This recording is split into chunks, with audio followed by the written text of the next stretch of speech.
On the edge of the city, where the sun barely reached the broken streets, she crouched in the shadows.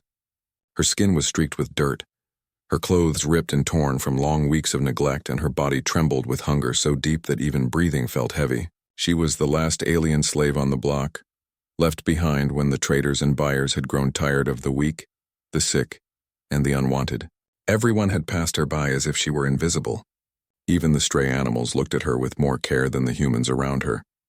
She pressed herself against a pile of discarded crates, hugging her knees, trying to make herself small, trying to disappear. Her stomach ached, empty and hollow. But worse than the hunger was the weight of loneliness pressing down on her. She whispered her name softly to herself, though it had lost meaning over the months. She was called many things: useless, trash, broken, but no one had ever called her by her real name. No one had ever asked her about her past, about where she came from, or even if she had dreams. She had long stopped dreaming. The market around her buzzed with activity, a blur of lights, noise, and movement. Buyers haggled over fresh fruit, robots unloaded crates of goods, and humans moved from stall to stall, indifferent to the suffering that lingered in the alleys. She watched them, her eyes tired, her body stiff, and her heart heavy. Sometimes she wondered if anyone would ever care. Sometimes she thought maybe dying here, quietly, unnoticed, would be easier than another day of rejection. A shadow fell over her. She flinched, expecting a hand to strike her, a sharp word, a shove. She had learned to flinch, to shrink, to expect cruelty at every step. Her world had been shaped by fear, by the cold indifference of others. But instead of anger or violence, a hand extended toward her, steady and calm, holding a small bottle of clean water. "Drink," a human voice said. It was gentle, almost soft, but it carried authority too. Not the kind that demanded obedience, but the kind that offered care. She stared at him, suspicion burning in her eyes. Trust had been a stranger for too long. She had learned that kindness often came with chains and promises she could not keep. But her throat was dry, painfully dry, and the ache in her stomach had become unbearable. Hesitation battled with need, and in the end, thirst won. She took the bottle, her hands shaking, and drank.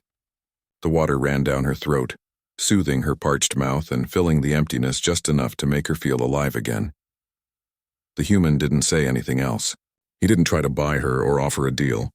He didn't demand that she follow him or prove her worth. He just knelt there quietly, holding out the water, waiting. And for the first time in years, someone had done something for her without expecting anything in return. She looked at him, really looked, and in his eyes she saw something she hadn't dared to see in a long time. Recognition. She existed. She mattered. She didn't speak. She couldn't. Her lips trembled and her chest rose and fell rapidly. A mix of hope and fear clashed inside her. A dangerous, fragile emotion she had not felt in months. The people around them moved as if she were nothing, as if she had always been nothing, but he saw her. Truly saw her. After a long moment, he finally spoke again. "You don't have to stay here like this," he said softly. "You deserve better." Her heart skipped a beat. Better. She had long stopped hoping for better. She had long accepted her place on the streets, among broken crates and discarded lives. But hearing the words spoken with such sincerity stirred something deep inside her, a flicker of possibility she had tried to bury. She didn't know who he was. She didn't know why he cared.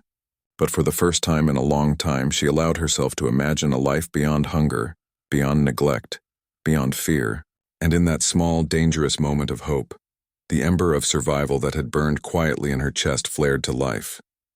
She didn't know what tomorrow would bring. She didn't know if anyone else would ever help her. But for today, just for this moment, she felt seen. She felt human, or maybe something better. She felt alive. The next morning, the streets of Sector 17 were brighter, though the light seemed weak, like it didn't belong there.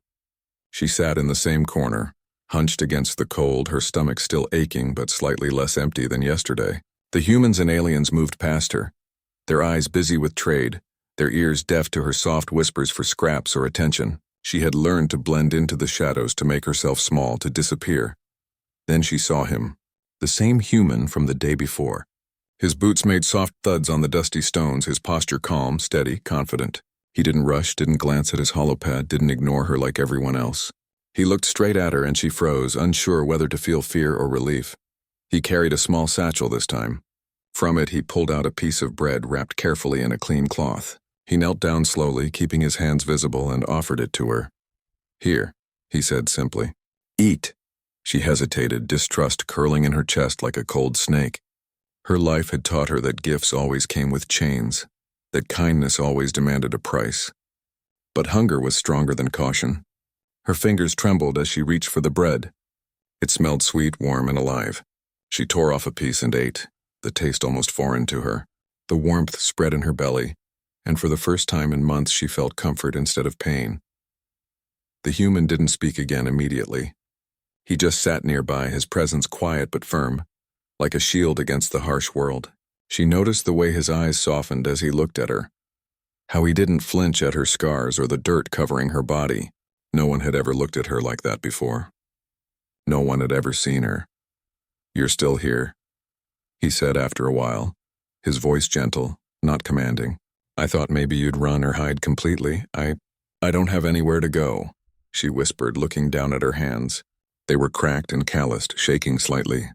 "No one wants me," he shook his head slowly. "I don't believe that.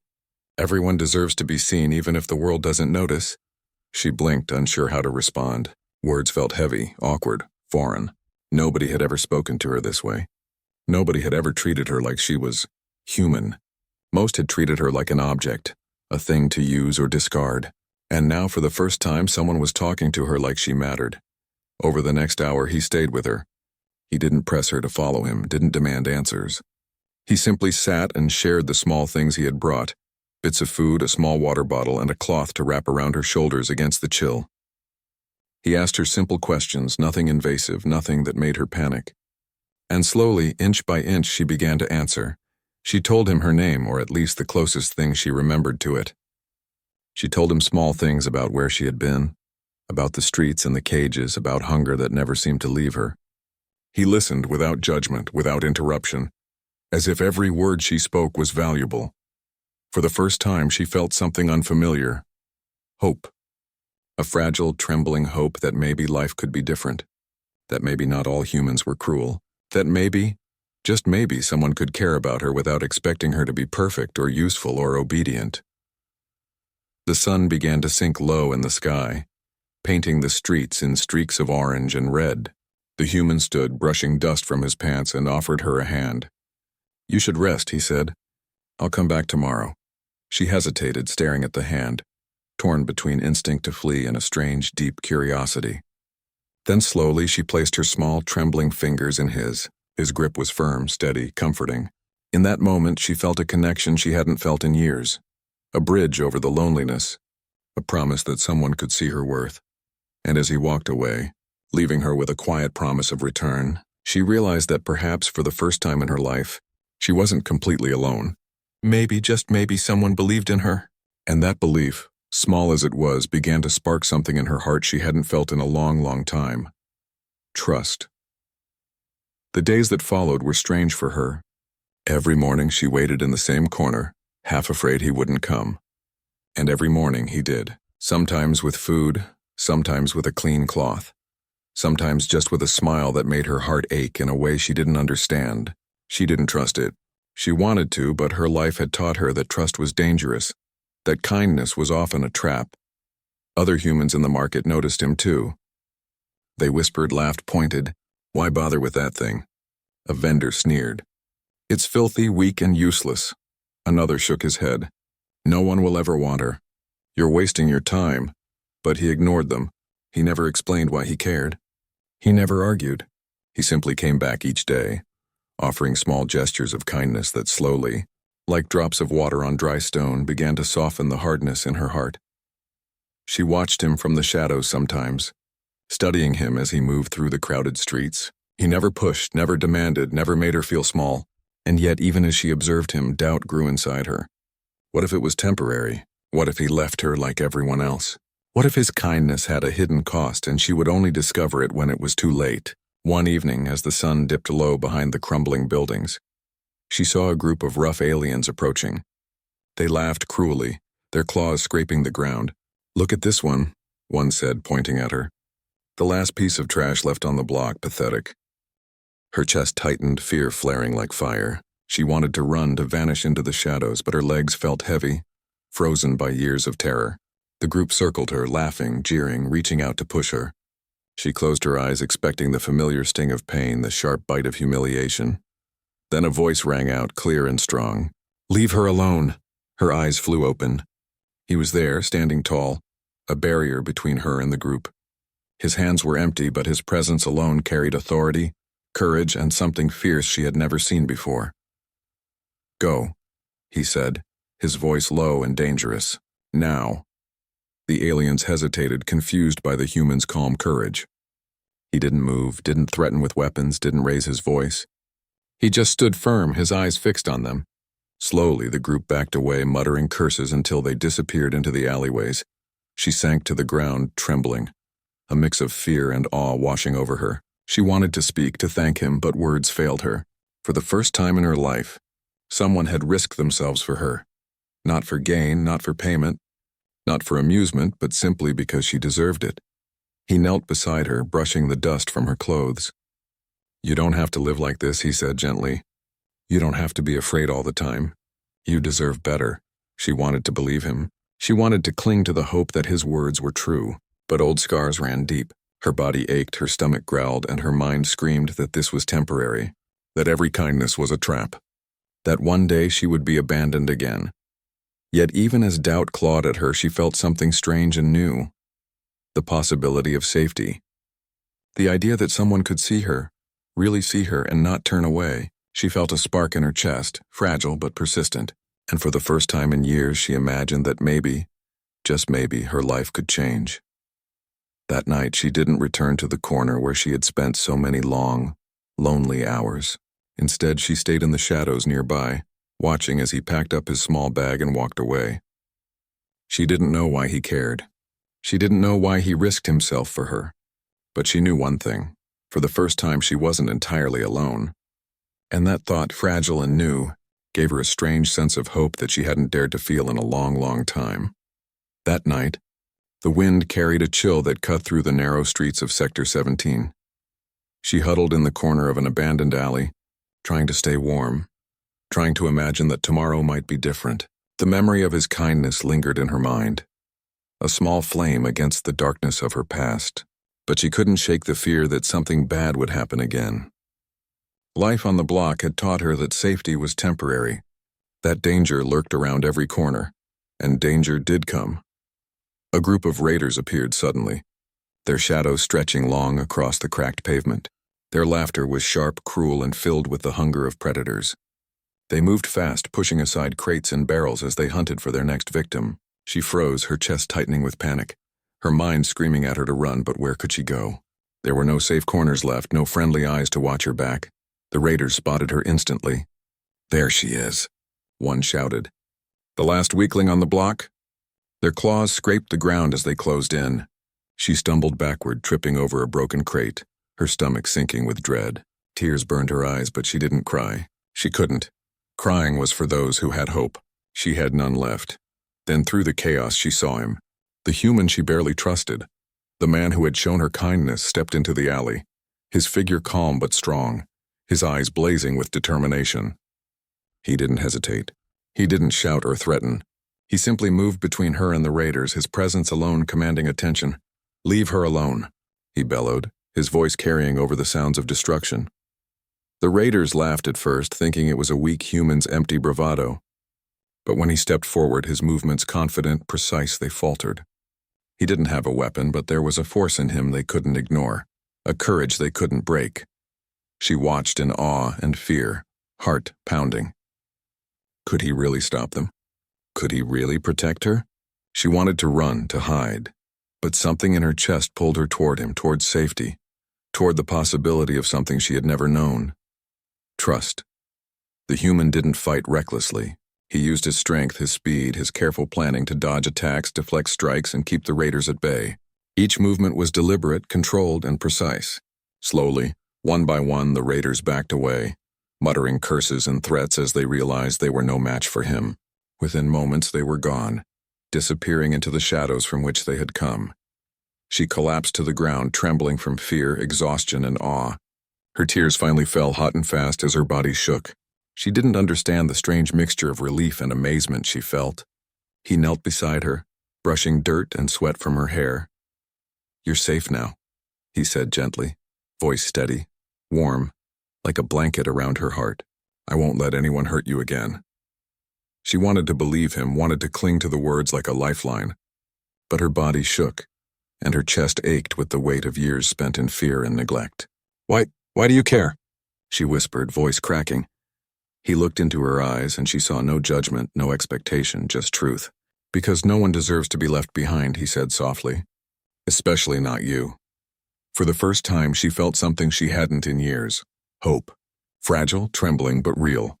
Maybe she could survive. Maybe she could live. Maybe she could even be happy. That night, she didn't return to the corner where she had hidden for so long. Instead, she followed him to a small, quiet place he called home. It wasn't much, but it was warm, safe, and full of the promise that she didn't have to live in fear anymore. As she curled up on the small bed he offered, her body exhausted and aching, she realized something incredible. She wasn't alone. Someone had seen her, risked themselves for her, and cared for her. And for the first time in her life, she allowed herself to believe that maybe, just maybe, life could be different.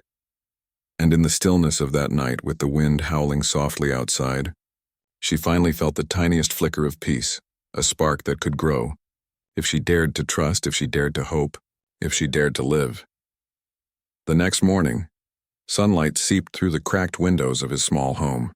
She awoke slowly, muscles stiff, body sore from months of neglect and fear. For the first time in her life, she didn't wake up in a cage in a corner or on the cold streets. She woke up somewhere warm, somewhere safe, somewhere she belonged. The realization made her heart beat faster, but also filled it with a strange, unfamiliar fear. Could this safety really last? He was already moving about the small room, preparing food with careful hands. He looked up when he saw her stirring, and his face softened. "Good morning," he said gently. "Eat something. You need strength." She hesitated, still unused to someone caring for her so simply, so completely. Her hands shook as she took the warm bread he offered. She bit into it slowly, savoring the taste, the warmth, the feeling of being nourished instead of starving. Each bite was a small miracle, a reminder that she could survive, that life could be better. After she finished, he knelt in front of her with a basin of warm water. "I'm going to help you clean up," he said softly. "You don't have to stay dirty anymore." Her chest tightened. She had been shamed for her filth all her life. People had used it as a reason to beat her, to insult her, to treat her like she was nothing. But now he didn't look at her with disgust. He didn't speak in harsh words or demand obedience. He simply offered her care. As he gently washed the dirt from her skin, her body shivered, not from the water, but from the strange, tender attention. She didn't know how to react. Tears pricked her eyes, unbidden. No one had ever treated her this way. No one had ever touched her without cruelty, without fear, without expectation. "You're okay now," he whispered. "You don't have to hide. You don't have to be afraid." She wanted to believe him. She wanted to cling to those words like a lifeline, and for the first time, she allowed herself to imagine a life beyond hunger, fear, and chains. She imagined warmth, safety, laughter, and kindness, things she had long thought were impossible. Days turned into weeks, and the routine of care continued. He taught her how to eat properly, how to dress cleanly, how to keep herself warm and safe. He brought books and showed her how to read, how to write, how to speak more confidently. Each lesson was small, but together they built something powerful. A sense of self she had thought was gone forever. At first, she doubted every step. Her mind whispered that it was a trap, that he would leave, that the world would crush her again. But he never did. He never demanded, never judged, never left. He was patient, steady, consistent, and through his actions she began to trust, to hope, to believe. One evening, as they sat together sharing a simple meal, he reached across the table and lightly touched her hand. The contact sent a shiver down her spine, a mixture of fear and curiosity. She stared at him, unsure how to respond. But he simply smiled, warm and gentle, and said, "You're stronger than you think. You just need to see it yourself." For the first time, she believed it might be true. For the first time, she allowed herself to feel strength, pride, and even a glimmer of happiness. Slowly, the fear that had dominated her life began to fade. replaced by something she had almost forgotten, the feeling of being cared for, of being seen, of being human, or perhaps something better. That night, as she lay in the small bed, clean fed and safe, she stared at the ceiling, a soft warmth in her chest. She realized that she had begun to heal, not just her body but her heart, her spirit, her very sense of self. And for the first time in years, she felt something fragile, beautiful, and terrifying: hope. Days passed quietly, filled with small moments that carried immense meaning. She woke up each morning to the sound of his soft humming as he moved around the small home. She watched him prepare meals, repair worn-out tools, or simply sit quietly reading or writing. Each gesture, simple on its own, seemed to speak louder than words ever could. He cared. He was patient. He noticed her. At first, she remained cautious, her heart guarded behind layers of fear and doubt. Years of neglect had taught her that trust could shatter at any moment. But slowly, tentatively, she began to lean on him, to allow herself to feel the warmth of his presence. When he handed her food, she didn't just eat. It was a silent conversation, a reassurance that someone was looking out for her. When he fixed a tear in her clothing, she didn't merely wear it. It was proof that someone valued her, that she mattered. One evening, they sat together outside, watching the sun dip below the horizon, streaking the sky with shades of orange and violet. He handed her a small piece of fruit. "Here," he said softly. "I thought you might like it." She took it, their fingers brushing lightly. A spark ran through her chest, a feeling she had almost forgotten. Connection. She looked at him, hesitating, unsure if she was allowed to feel this. But his eyes were steady, kind, patient. No mockery, no expectation, just care. "Why do you stay?" she asked quietly, her voice trembling. "Why do you care so much about me?" He smiled, not with arrogance or pride, but with gentle sincerity. "Because I see you," he said. "Not just the way you are, but the way you could be. And I like who you are. I like you." Her heart skipped a beat. Those words felt impossible, yet real. She wanted to believe them, but doubt lingered. "I'm broken," she whispered. "I'm not like other people. I'm nothing." "Broken doesn't mean worthless," he said firmly. "You're alive. You feel, you fight, you survive, and that makes you stronger than most. Don't forget that." She looked at him, searching for signs of dishonesty, and found none. Only truth, patience, and care. Slowly, the walls around her heart began to crumble. Slowly, she realized that she wanted to be near him, not out of fear, but out of something entirely new: trust. Days became weeks, and their bond deepened. She began to speak more freely, to laugh quietly at his small jokes, to share stories of her past, of what she remembered, and what she imagined for the future. He listened attentively, never interrupting, never judging, and when she faltered, when fear crept back into her thoughts, he would take her hand just lightly, firmly, grounding her in the present. One evening, as the rain fell softly against the windows, she found herself resting her head on his shoulder, watching the drops slide down the glass. He didn't move, didn't comment, didn't pull away. Instead, he gently wrapped an arm around her, and she felt a warmth that spread from her chest to her fingertips. A strange, terrifying, wonderful sensation. She didn't know what it was at first, but she soon realized it was affection. It was safety. It was love. Her heart fluttered in ways she had never known. She had survived starvation, fear, and cruelty, and now here, she discovered something even more powerful: the ability to feel joy, to feel belonging, to feel love. And it was terrifying because it was real and because she had been hurt before. But more than fear, there was gratitude, gratitude for him, for his patience, for the way he saw her not as a slave, not as broken, but as someone worth loving. That night, as they sat side by side, she whispered softly, almost to herself, I trust you." He smiled, brushing a stray strand of hair from her face. "Then you're safe," he said. "And you always will be." For the first time in her life, she truly believed it. She wasn't alone anymore. She wasn't invisible. She wasn't nothing. She was seen. She was cared for. And perhaps most importantly, she was loved. Months had passed since that first day he had offered her water in the dusty alley. Months of quiet mornings, shared meals, soft conversations, and small acts of care had transformed her life in ways she had never imagined possible. She no longer huddled in corners, trembling at the slightest shadow. She no longer flinched at the touch of another hand. She no longer believed herself to be worthless. The human had shown her what it meant to be seen, to be valued, to be loved. The streets of Sector 17 still buzzed with chaos, with traitors, with the indifferent shuffle of those who never paused to notice the suffering around them. But she no longer belonged there, not in the way she had before. She belonged somewhere else now, somewhere warm and safe, somewhere that had come to feel like home. And the person who had given her that home stood beside her, steady and strong, ready to walk beside her into whatever future awaited. Today was different. He had taken her hand in his, and together they walked to a small gathering of friends and neighbors. She noticed the way people's eyes lingered on her, some in surprise, some in curiosity, some in judgment. She had once been invisible. She had once been unwanted. Now she stood tall, cleaned, dressed in a simple yet elegant gown, hair brushed, eyes shining. She felt a strange mix of nerves and pride swirl in her chest.